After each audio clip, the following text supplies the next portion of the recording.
At kakatapos ko nga lang mag-online ngayon, grabe, online class rather. So, maaga nga ako kanina nagising kasi 7 pa lang, meron na kaming klase. So, bali yung oras namin pala sa pag-online class ay mga 2 hours or 3 hours yan minsan. Pero yung ginawa ng prof namin, 1 hour lang kasi nga hindi naman pwede yun. Yung 3 hours, straight ka na nakatutok sa harap ng computer.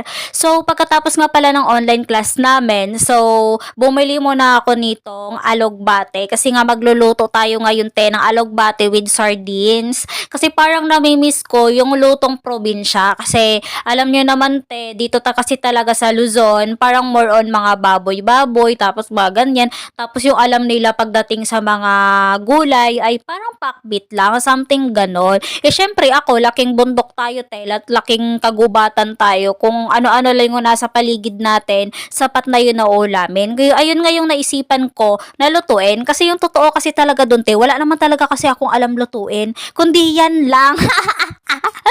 Yan talaga yung totoo. Dahil mamaya pa naman magi-start yung aming klase, mga alas 11. So, bali naisipan ko, magluto muna ako dito. So, ang ginawa ko nga pala muna, syempre, ganun pa rin yung mga gawain, di ba? Mantika, bawang, sibuyas. Syempre, gisa-gisa natin muna yan. And after nga pala dyan, syempre, ilagay na natin siya. Syempre, yung mga basic lang na mga gawain, yun lang kasi parang, ewan ko ba, basta usapang kitchen talaga, parang hindi ko yata linya yung mga pagluluto na mga something ganito kasi parang hindi ako interesado sa mga pagluluto na mga masasarap na pagkain kasi ako kasi mga ante, parang ewan ko ba, marami kasi akong hindi alam talaga lutuin kasi parang hindi ko talaga siya gusto, parang hindi ko hilig, hindi ko linya yung mga pagluluto. Kaya dito talaga, pagdating sa bahay, more on yung gumagalaw talaga sa kitchen dito ay yung ate ko. Siya talaga kasi merong maraming alam, katulad ng mga apritada, kaldereta, something ganyan. Kasi ako, kakain lang talaga ako mga ganyan. So, ewan ko ba, basta hindi ko talaga siya linya 'di ba? So, kaya ang gagawin ko, maghahanap ako ngayon ng lalaki na marunong magluto, syempre, para na makakakain din ako. At ako na ang bahala sa kanya mag-provide ng bibilhin, 'di ba? I do my best, Kaya kung yung lalaki na na makakatagpo ko at maaasawa ko, yun, at hindi naman marunong magluto, naku, bahala na nito. Magka-cancer tayo nito sa mga fast food. Magka-cancer tayo nito sa mga, 'di ba? Alam mo yun, yung easy to cook, mga noodles, sardines. Naku, mamamatay tayo ng maaga, Ayaw ko naman ng mamamatay na merong bato. 'Di ba? Namatay na nga yung lola ko dahil sa bato, tas ako mamamatay din. Kung bato na nga lang yung ipapamana pa sa akin, sana nagdarna na lang ako, 'Di ba? Parang ganung bagay ba?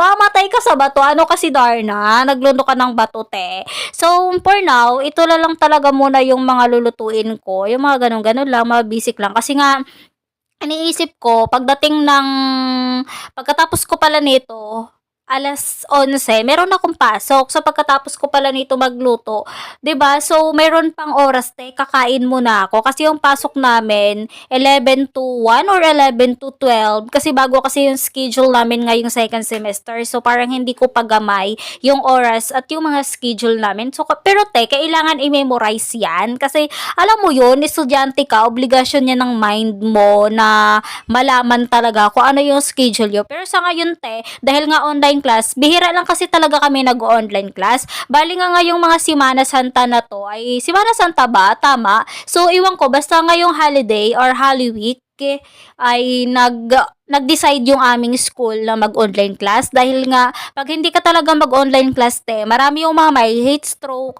marami yung mahihimatay kasi nga tingnan mo naman yung init, tarik na tarik, 'di ba? Parang hindi mo mapapaipaliwanag or hindi mo mai-explain kung nasa gitna ka na ba ng impyerno or nasa impyerno na talaga tayo ngayon, hindi lang natin alam, baka naglalaro-laro na tayo sa impyerno, 'di ba? So, yun, nag-decide yung school namin na mag-online class muna dahil nga sobrang tarik talaga naman ng init. So, after nitong Holy Week or Semana Santa, babalik kami sa school at mag face-to-face naman kami. So, bali yung online class namin, mababaliwala yun kasi nga mag face-to-face na lang kami. In case na lang merong bagyo or merong mga talagang 50-50 na mga, ay 50-50 tang inang yan, mamatay.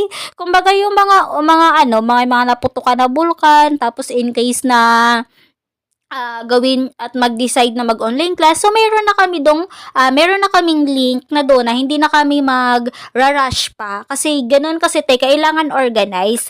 Pero, ngayon nga, ngayong araw lang talaga to hanggang Holy Week. Pagdating nga pala ng April, face-to-face na kami. Sa totoo lang talaga, mas bet ko talaga itong online class. Kasi parang hindi hassle lang, aga-aga ka maligo, magme-makeup ka pati, di ba? Aga-aga mo magising, mag-a-alarm ka. So, dito kasi, kahit nag-online class ka, kahit hindi ka maliligo, mag-off camera ka lang, di ba? Parang okay na. Hindi ka na magbihis, ganyan, di ba? So, parang hindi mo irarush yung sarili mo, at least nasa bahay ka lang. Kumbaga yung mind mo hindi stress at hindi ka papuyat. Kasi ako kasi talaga ako yung tipong tao na ang bata-bata pa lang pero feeling ko may insomnia na ako. Hirap kasi ako matulog. Kaya nga meron akong tinitake na gamot para para makakatulog. Pero wag naman yung matulog na habang buhay na, 'di ba?